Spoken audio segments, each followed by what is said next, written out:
તો hello good morning બધા મિત્રોને કેમ છો તમે બધા મજામાં ને મજામાં દેજો તો તમે જોતા હશો કે આજ મેં સીધો ગાડીમાં જઈને વ્લોગ ચાલુ કર્યો કારણ કે આપણે આજે જવાનું છે મોઢુકા ને આપણે નાહી ધોઈને સીધા ગાડીમાં જ બેસી ગયા હતા અને અત્યારે આપણે વીંછિયા વટી ગયા છે ને આપણે મોઢુકા જવાનું છે ને મોઢુકા બહુ કામ છે એટલા માટે આપણે ગાડી કરી નાખી છે 80-90 તો આપણે અત્યારે મોઢુકા પહોંચી ગયા આવ્યા અને મોઢુકા છે આપણા મામાનું ઘર એટલે અત્યારે આપણે મોઢુકા તો પહોંચી ગયા છીએ પણ આપણે હજુ વાડીએ જવાનું કારણ કે મામાની રહેશે વાડીએ તો અત્યારે આપણે રોદા ખાતા ખાતા પહોંચી ગયા એવી મામાની વાડીએ અને હવે આપણે જવાનું છે મામાના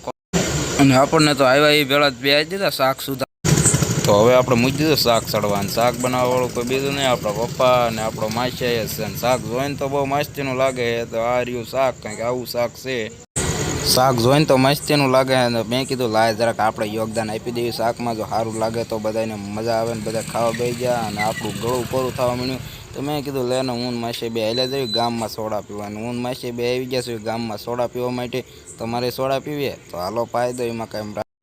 તો આપણે સોડા પી લીધી અને નાળિયેરને ચોકલેટનું પડીકું લઈ લીધું ને પડીકું લઈને થઈ ગયા આપણે હાલતા પાછા વાડી બાજુને વાડી આવીને ફોલ્યું તો એક નાળિયેર બગડેલું નીકળ્યું ડોન્ટ વરી આપણે આગળ બીજું નાળિયેર પણ પીડ્યું છે અને અહીંયા તો છે એક નાનકડું એવું શંકર ભગવાનનું મંદિર પણ મસ્ત છે અને પાછળનો વ્યૂ પણ મસ્ત છે કેમેરો ભળન માસિયા તો મળ્યો પાંખું પોળી કરવા માટે અને હવે તો આપણે માસિયાને બાય બાયને કહી નીકળી ગયા ઘર સાઈડ અને પછી તો આપણે વચમાંથી લઈ લીધી છે સા અને સા લઈને આપણી તો ગાડી પપ્પાએ મૂકી પદરૂપ સીધા પહોંચી ગયા આપણે ઘરે અને ઘરે પહોંચીને આપણે તો પેલા વાળ હરખા કરી નાખ્યા અને બાય બાય બધા મિત્રોને